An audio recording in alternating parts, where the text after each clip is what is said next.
Bonjour à toutes et à tous, bienvenue dans cette nouvelle vidéo. Je suis Camille, professeure sur le site dessindigo.com et aujourd'hui on va parler un peu du volume dans les dessins.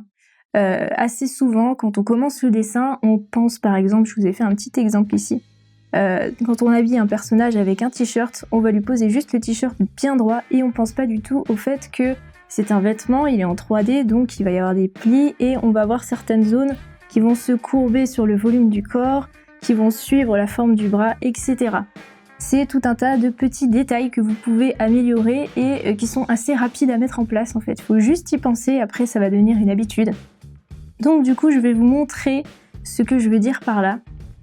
Par exemple, ici sur mon exemple, j'ai fait le col tout droit ainsi que les deux manches ici. Mon personnage est complètement statique, j'ai pris un exemple ultra simple pour que vous compreniez bien.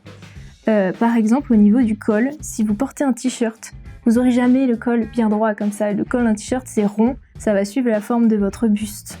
Pareil au niveau des manches, ça va suivre la courbe de votre bras.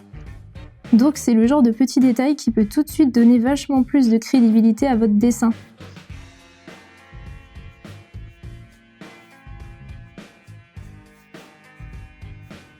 Juste un léger arrondi, ça suffit, il n'y a pas besoin d'en faire beaucoup. Pareil pour le bas du t-shirt d'ailleurs, on peut l'arrondir.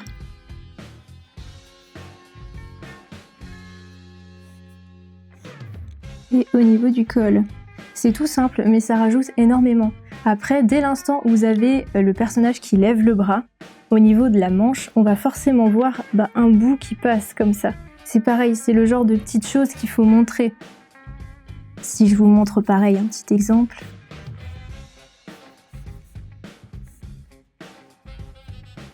Hop, hormis les plis qu'il y aura, le bras est levé et ici derrière, on aura forcément une vue en 3D de l'autre partie de la manche du t-shirt qui est derrière.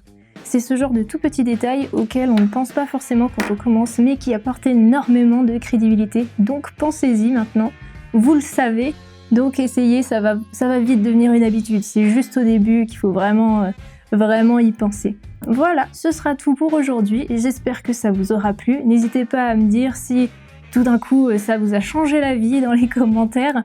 Et puis on se retrouve très vite pour une nouvelle vidéo. Vous avez toujours plein d'articles et la formation vidéo disponible sur le site dessindigo.com. Ciao ciao!